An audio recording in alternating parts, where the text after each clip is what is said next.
خبر شامل کرتے ہیں۔ کالعدم BLA کو بلیک لسٹ کرنے کا معاملہ، امریکہ کو اقوام متحدہ میں پاکستان کی حمایت کرنی چاہیے۔ امریکی جریدے کے مطابق ایسا کہا گیا ہے۔ امریکی جریدے دی ڈپلومیٹ کی خصوصی رپورٹ سامنے آئی ہے۔ BLA اور مجید بریگیڈ افغانستان کے محفوظ ٹھکانوں سے علاقائی سلامتی کے لیے خطرہ قرار، جبکہ پاکستان اور چین نے BLA کو سفارتی اور مالی طور پر تنہا کرنے کے لیے اقوام متحدہ سے رجوع کیا ہے۔ رپورٹ میں ایسا کہا گیا ہے امریکہ خود BLA اور مجید بریگیڈ کو دہشت گرد قرار دے چکا ہے، لیکن UN میں مخالفت سوالیہ نشان ہے۔ رپورٹ میں ایسا کہا گیا اقوام متحدہ کی نامزدگی سے BLA کے ساتھ منجمد اور سفری پابندیاں ممکن تھی۔ دی ڈپلومیٹ میں کہا گیا ہے کہ کالعدم BLA CPEC منصوبوں، چینی شہریوں اور پاکستانی اہداف کو نشانہ بناتی رہی، جبکہ امریکہ بھی بلوچستان کے اہم معدنی ذخائر میں دلچسپی ظاہر کر چکا ہے۔ مزید رپورٹ میں کہا گیا ہے کہ مستقبل میں امریکی سرمایہ کاری اور عملہ بھی خطرات کی زد میں آ سکتا ہے، جبکہ افغانستان میں دہشت گرد محفوظ پناہ گاہیں خطے کے امن کے لیے خطرہ قرار دی گئی ہیں۔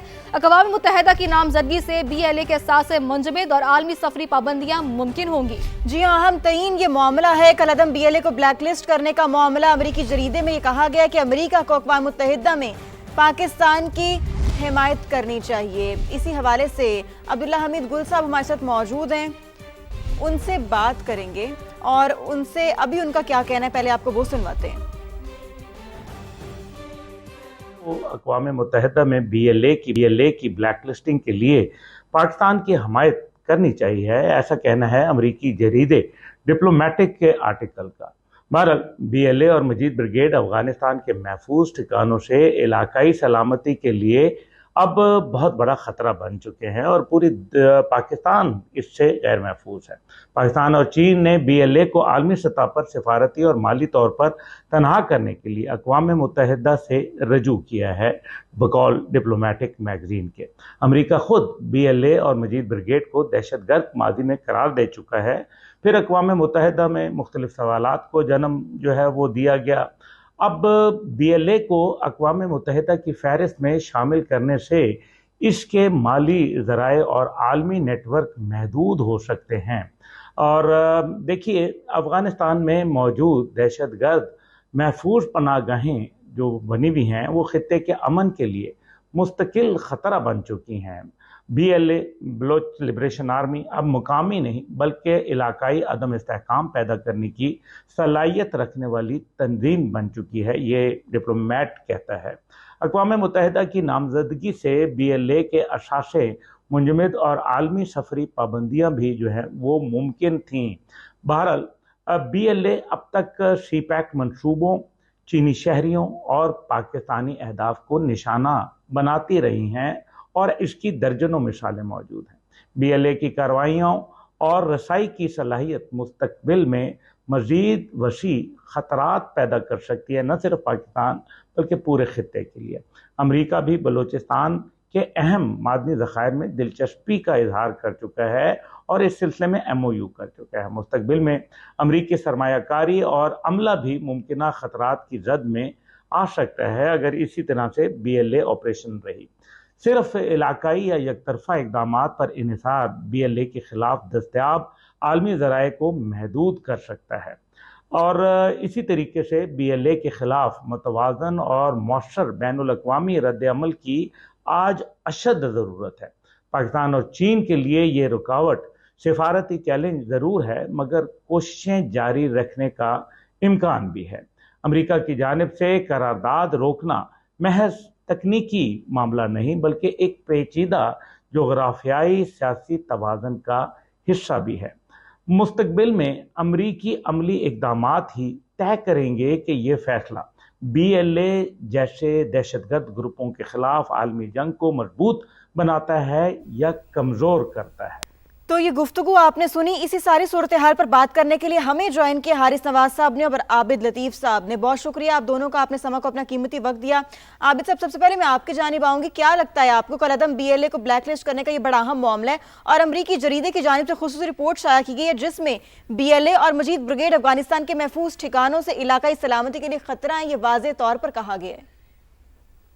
جی بہت شکریہ مجھے اپنے چینل پہ انوائٹ کرنے کے لیے۔ دیکھیے جی، یہ جو ڈپلومیٹ میگزین ہے یہ جیو پالیٹکس کے اوپر، جیو اکنامکس کے اوپر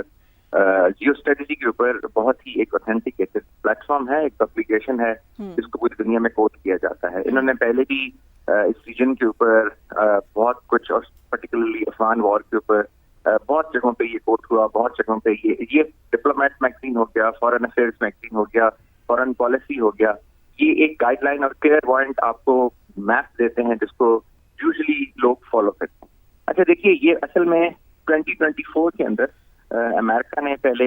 बीएलए को और मजीद ब्रिगेड को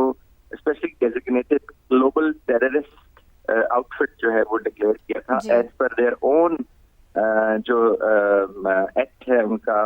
नेशनलिटी एक्ट के तहत, और उसके अंदर इमिग्रेशन एंड नेशनलिटी एक्ट के तहत उसके जो सेक्शन 219 के तहत फिर उन्होंने इसको वन नॉच ऊपर करके इसको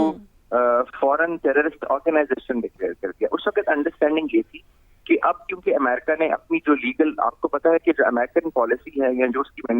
मैनिफेस्टेशन होती है इंटरनेशनली, वो उस वक्त मुकम्मल होती है जब वो अपनी पब्लिक अफेयर के अंदर या पब्लिक लॉ फेयर जो है उसको वो कंप्लीट कर लेता है। तो अंडरस्टैंडिंग ये थी कि इसके पास अमेरिका इसको यूनाइटेड नेशंस के अंदर वहां से भी डिक्लेयर कराएगा ताकि वो जो अमेरिकन जो कंसेशन किसी भी चीज को दी जाती हैं वो तो चले इस अमल के बाद रुक जाएंगी, लेकिन इंटरनेशनली भी उसको देखा जाएगा और इंटरनेशनली भी जो बीएलए की सपोर्ट है, बीएलए की जो डिफरेंट दफातर यूरोप में काम कर रहे हैं, डिफरेंट जगहों पे काम कर रहे हैं, जो रेडियो यूरोप उनकी हेल्प करता है, जो व्हाटएवर जो और भी नेटवर्क उनकी हेल्प करता है, वो भी रुक जाएगा। लेकिन ऐसा हुआ नहीं, और इसी को आपने देखा कि अब थोड़ा सा पहले पाकिस्तान और चाइना ने जो यूनाइटेड नेशंस सिक्योरिटी काउंसिल के अंदर ये रेजोल्यूशन पेश की, उसका मकसद भी यही था कि वो जो स्टेप अमेरिका ने लिए हैं उनको यूनाइटेड नेशन में भी कंसोलिडेट किया जाए। तो आई थिंक अमेरिका को उसको सपोर्ट करना चाहिए था, क्योंकि अमेरिका जब एक दफा अपनी टेरिटरी के लिए उनको टेररिस्ट डिक्लेयर कर चुका है, उनको ग्लोबल खतरा डिक्लेयर कर चुका है, और ये बात बिल्कुल ठीक है जैसे अभी अब्दुल्ला हमीद गुल साहब भी कह रहे थे कि ये खाली अब रीजनल थ्रेट नहीं है, क्योंकि रशिया भी कह चुका है कि 20,000 टेररिस्ट जिसमें ISIS भी है, जिसमें दाइश भी है, जिसमें अलकायदा भी है, वो जब अफगानिस्तान में मौजूद है, अफगानिस्तान रजीम उनको हार्बर प्रोवाइड कर रही है, और वो सारे के सारे बीएलए और इन ऑर्गेनाइजेशंस के साथ लिंक कर रहे हैं जिनका एजेंडा अब रीजनल नहीं अब ग्लोबल है। तो आई थिंक ये अब ये वक्त आ गया है और ये वक्त की जरूरत है कि अमेरिका को इसके ऊपर अपनी क्लियर जो स्टैंडिंग है वो देनी चाहिए, क्लियर अपनी पॉलिसी जो है वो और मैनिफेस्टेशन जो है उसको आई थिंक पूरी दुनिया को बताना चाहिए और सपोर्ट करना चाहिए कि जाए कि डिफरेंट तरीके से इसको अवॉइड करने की कोशिश करें या इससे बिल्कुल इस पर एक क्लियर स्टांस है वो पूरी दुनिया के सामने रखना चाहिए। आबिद लतीफ साहब ये भी कहेगा, जैसा कि आपने खुद भी अभी कहा और रिपोर्ट में भी कहा गया है कि अमेरिका खुद बीएलए और मजीद ब्रिगेड को दहशतगर्द करार दे चुका है, लेकिन यूएन में मुखालफत इसका एक सवालिया निशान है। तो आपके ख्याल से जो यूएन में मुखालफत है किस बुनियाद पर की जा रही है? देखें, जो अमेरिका ने उसको जब डिक्लेयर किया है as per their immigration and nationality act, तो उसकी जो एप्लीकेशन है वो अमेरिका के ऊपर होती है। जब आप यूनाइटेड नेशंस उसको डिक्लेयर कराते हैं तो वो स्कोप बढ़ जाता है, फिर ये ऑर्गेनाइजेशन पूरी दुनिया में ऑपरेट नहीं कर सकती, फिर ये ऑर्गेनाइजेशन चंदा इकट्ठा नहीं कर सकती, फाइनेंशियल हेल्प नहीं ले सकती, और जो अबलाग के जरिए हैं इंटरनेशनल उनको इस्तेमाल नहीं कर सकती जैसे वो भी करने की कोशिश कर रहे हैं, चाहे वो सोशल मीडिया है, चाहे कोई पब्लिकेशन है, चाहे कोई रेडियो है, चाहे कुछ और है। तो अमेरिका को जब आपने अपनी टेरिटरी के लिए तो डिक्लेयर कर दिया कि वहाँ पे फाइनेंशियल उनको हेल्प नहीं मिलेगी, वो वहाँ पे ऑपरेट नहीं कर सकते, तो एक्चुअली तो एज ए कॉन्सिक्वेंस इसकी नेचुरल करोलरी तो ये है कि इंटरनेशनली भी वो डिक्लेयर हो, क्योंकि वो एक इंटरनेशनल थ्रेट है। और आपने भी जब उसको डिक्लेयर किया था तो इसी बेसिस पे किया था कि ये पूरी दुनिया के लिए खतरा बनता जा रहा है और इनकी रीच जो है अमेरिका तक भी हो सकती है, तो लिहाजा इनको अमेरिका में टेररिस्ट डिक्लेयर कर दिया जाए। तो अगर अमेरिका में उनकी रीच हो सकती है, वहां पे वो खुदा न खास्ता किसी एक्ट के अंदर इन्वॉल्व हो सकते हैं, तो पूरी दुनिया में भी हो सकते हैं। और इसीलिए जब पाकिस्तान और चाइना ने, क्योंकि देखिए अब ये जो अल्फाबेट सूप बन रहा है अफगानिस्तान के अंदर, चाइना के लिए भी बहुत बड़ा खतरा बनता जा रहा है। TIM को अगर आप देखिए, आप रशिया को देखें, इन सारे रीजनल कंट्रीज सारे के सारे ये प्रोटेस्ट कर चुके हैं। और उसमें जो PLA है, तहरीके तालिबान है, वो जो नए लोग आके वहां पे सेटल हो रहे हैं अफगानिस्तान के अंदर, जिसमें ISIS और दाइश और यकीनी तौर पर इसमें कोई दो राय नहीं कि इस तंजीम से सिर्फ एक मुल्क को नहीं बल्कि पूरी दुनिया के अमन को खतरा है। बहुत शुक्रिया, आबिद लतीफ साहब हमारे साथ मौजूद थे, आपका बेहद शुक्रिया।